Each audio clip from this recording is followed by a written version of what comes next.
Okay, so ayan yung ating topic ngayon, no.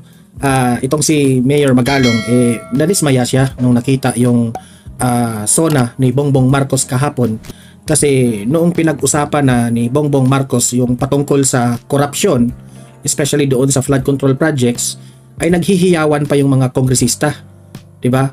Siyempre nalungkot itong si Mayor Magalong kasi sila naman yun yung gumagawa doon sa mga ghost projects, sa mga flood control na palpak, sila yun.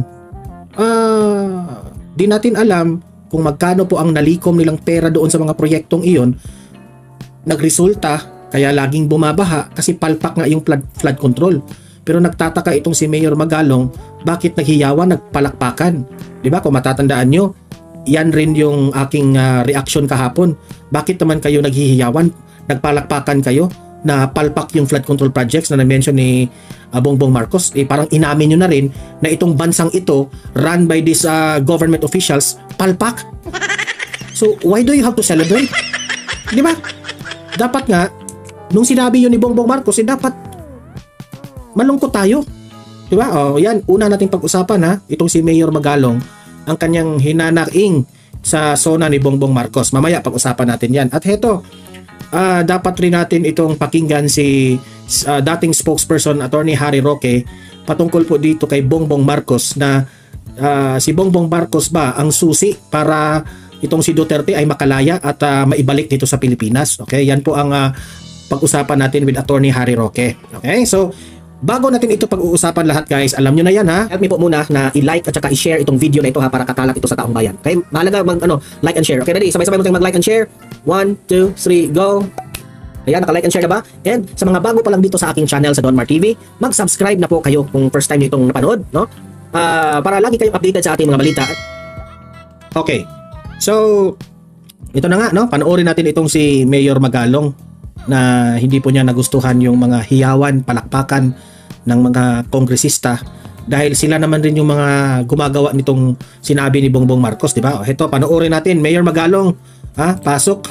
Well, una kong reaction ho yung very glaring ho yung palakpakan, sigawan, howling ng mga mambabatas, at nalungkot po ako dahil parang height of mockery and callousness. Because at the end ho, sila naman ho yung involved dyan Sila naman ho yung mga pasimuno dyan sa mga kalokohan na yan. Pero tignan nyo ho, parang inosente pa sila. Correct. Callousness. Manhid. Grabe, no? Grabe itong powerful words ni Mayor Magalong. Sinabi niya na itong mga kongresista na ito, itong mga gumagawa nitong mga proyekto na ito ng flood control projects, itong mga ghost projects, mga manhid sa SONA ni Bongbong Marcos. Pa-inosente pa sila during the SONA.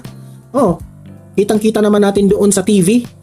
Yun sa live kahapon ng SONA, ipinakita yung mga mukha nila. Pa-inosente pa standing ovation pa sila. Akala naman nila yung pinatutungkulan ni Bongbong Marcos yung ibang tao na sila rin yun pa-acting lang sila. Pa-congratulate pa sila ni Bongbong Marcos, sila rin yung mga corrupt. Dito nga ako believe kay Mayor Magalong ito yung dapat na government officials na kailangan tayo. Yun bang very transparent at mahal yung taong bayan. Kaya nga noon pa ako believe nitong taong ito Kilala natin itong si Mayor Magalong na he really hates yung corruption. Kasi po ang nangyari kahapon di ba?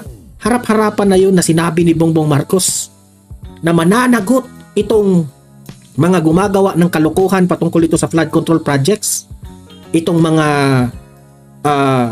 ghost projects, palpak na pagtayo ng flood control kasi hindi umepekto. Kaya nga sabi ko, Bongbong Marcos, sana naman yung sinabi mong ito, totohanin mo. Sana naman, wag mo nang budulin ang taong bayan dito.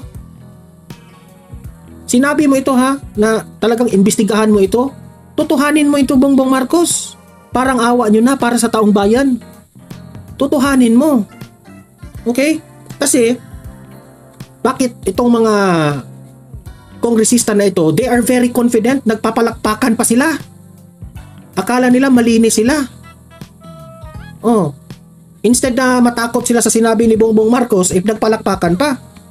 Anong ibig sabihin yan? Is that, ibig bang sabihin yan, ganyan ka na ba ka-weak, Bongbong Marcos? Di sila takot sa inyo? Hindi, nagtatanong lang ako ha. Bakit sila pumalakpak instead na mataranta sila at matakot sila sa sinabi, nagpalakpakan, nag-standing ovation. Akala mo mga inosente, akala mo mga malinis, di ba? Sabi ni Mayor Magalong. Mga manhid na alam na sila ng tinutukoy ni Bongbong Marcos. Pumalakpak pa, kinamayan pa si Bongbong Marcos. Sus, ang dami doon, nakita ko di ba? So, yan lang ang panawagan ko kay Bongbong Marcos. Totohanin mo, kahit kaibigan mo pa yan. Kasi sa ginawa mo, Bongbong Marcos, isa dito na mako-question, si Martin Romualdez. Isa si Martin Romualdez ang maapektuhan nito. Alam niyo ba kung bakit? Kasi si Martin Romualdez lang naman ang nag-a-approve ng budget. Isa siya sa mag-a-approve niyan. Siya ang, don't tell me, hindi yan babasahin ni Romualdez kapag merong mga proposed projects sa mga ganyan. At ang panawagan pa ni Ping Lacson sa narinig ko sa kanyang